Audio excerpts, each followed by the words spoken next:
When Dove Cameron signed on to 56 Days, it felt like the kind of project that quietly announces a performer is entering a new chapter. For Cameron, who grew up in the public eye through Disney projects and musical roles, the series represents a deliberate step into darker, more adult storytelling. Early in her career, Cameron had auditioned for casting director and producer Karyn Usher. She didn't land the role, but Usher never forgot her. When 56 Days came together, Usher personally reached out. Cameron has described the experience as surreal, being remembered not for her celebrity, but for the impression she left as a young actor still trying to prove herself. That emotional context is important because 56 Days asks a lot from her. This isn't a glossy romance or a playful drama. It's a psychological thriller centered on obsession, intimacy, secrecy, and violence. Cameron's character, Ciara, exists in a gray space where desire and danger blur together. Playing someone like that requires stripping away the protective distance actors sometimes keep from their roles. It's raw, exposed work. One of the biggest personal hurdles involved nudity and sexual vulnerability on screen. Cameron has spoken openly about the hesitation she felt before filming intimate scenes. She grew up with complicated messaging around body image and modesty, and stepping into a project that required her to be physically exposed forced her to confront that internal tension. What changed wasn't a sudden burst of confidence, it was a gradual reframing of how she thought about autonomy. She credits supportive people in her life, especially her partner, with helping her understand that choosing vulnerability didn't mean losing control. It meant owning it. Just as important was the environment on set. Modern productions increasingly rely on intimacy coordinators, and 56 Days leaned heavily into that support structure.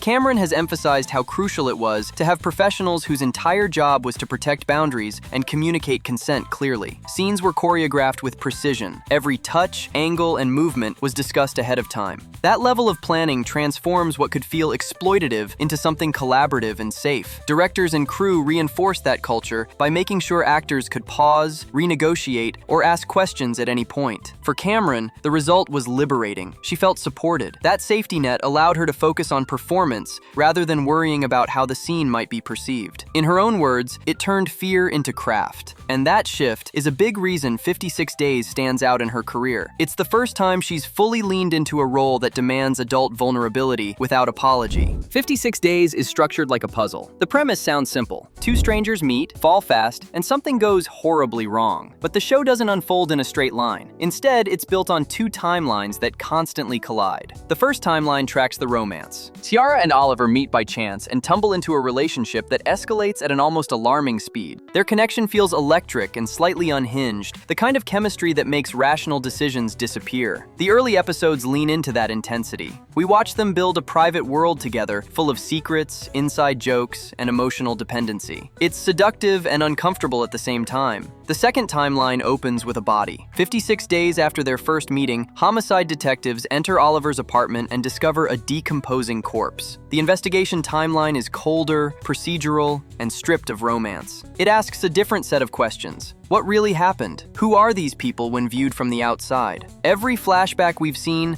suddenly becomes suspect. The tension of the series comes from watching those timelines talk to each other. A sweet moment in the romance arc might later reappear as a clue in the investigation. A throwaway line becomes evidence. From a production standpoint, this dual structure creates unique challenges. Scenes that take place weeks apart in story time might be shot on the same day. Actors have to track emotional continuity with surgical precision. Cameron and Avan Jogia both approach their performances like emotional math, mapping where their characters were psychologically in each timeline and making sure the energy matched. The entire show hinges on whether the audience believes Ciara and Oliver would risk everything for each other. That belief doesn't happen by accident, it's built intentionally. Cameron and Jogia didn't come into the project with an existing friendship. Their chemistry had to be engineered through rehearsal, conversation, and trust-building exercises. The directors encouraged them to explore the character's loneliness first. Instead of playing attraction as instant fireworks, they rooted it in recognition. Two people seeing their own isolation reflected in someone else. That approach created a relationship that feels less like a fantasy and more like a coping mechanism. Cameron has described their connection as addictive rather than comforting, which is exactly what the story needs. Jogia complements that energy by playing Oliver as both charming and opaque, a man who always seems to be hiding a second layer. The production also supported chemistry through design choices. Lighting, sound, and camera movement were tailored to emphasize closeness. Many romantic scenes use tight framing, trapping the characters in the same visual space. Investigation scenes, by contrast, contrast, widen out, and create distance. And even the visual language reinforces the emotional arc.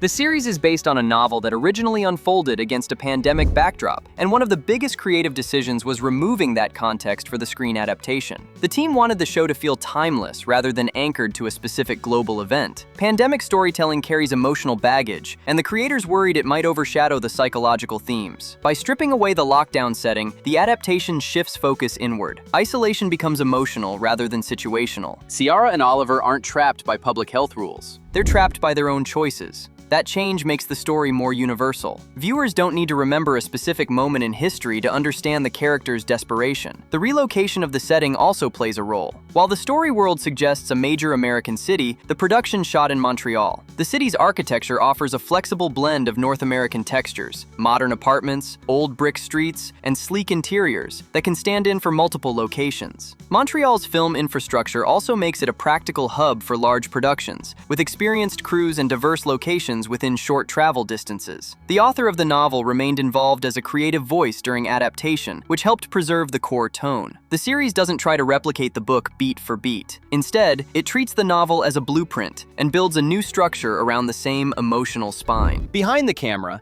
56 Days is guided by creators who specialize in tension-driven storytelling. Lisa Zwirling and Karyn Usher serve as the main architects of the series, shaping the scripts and the emotional rhythm. Their background in serialized drama shows in how the episodes are paced. Each hour ends with a revelation that reframes what came before it. Executive production includes genre veterans who understand how to blend suspense with character study. The influence of horror and thriller sensibilities is subtle but present. Instead of relying on jump scares, the show builds dread through intimacy. The scariest moments aren't violent. They're quiet conversations where trust starts to fracture. Directors rotate across episodes, but maintain a unified visual language. Color grading leans cool during investigation scenes and warmer during romance sequences, creating an emotional shorthand the audience absorbs subconsciously. Production design reinforces that contrast. The apartment evolves visually as the relationship deteriorates, becoming cluttered and claustrophobic. Every department contributes to the psychological tone. Costume design tracks the character's emotional states through color and texture. Sound design emphasizes breathing, footsteps, and silence, pulling viewers into the characters' heads. One of the least glamorous but most important aspects of making a show like 56 Days is continuity. Because productions rarely shoot in story order, the crew has to build a system that keeps every detail aligned. Scenes from early in the relationship might be filmed weeks after the finale. This is where the script supervisor becomes the unsung hero. Their job is to record everything: wardrobe placement, prop positions, actor movements, emotional tone, even how a glass is held. Those notes become the blueprint editors rely on later. For a dual timeline show, the challenge doubles. The team is juggling two parallel emotional histories. The Montreal shoot added another layer of complexity. Exterior scenes had to match seasonal conditions, and interiors needed consistent lighting despite changing weather. Production solved this through meticulous scheduling and reference photography. Every setup was documented so it could be recreated weeks later. The result is seamless on screen. Viewers never see the logistical puzzle underneath. They only see a story unfolding with precision. That invisibility is the goal. When continuity works, it disappears. 56 Days ultimately feels like a convergence of personal risk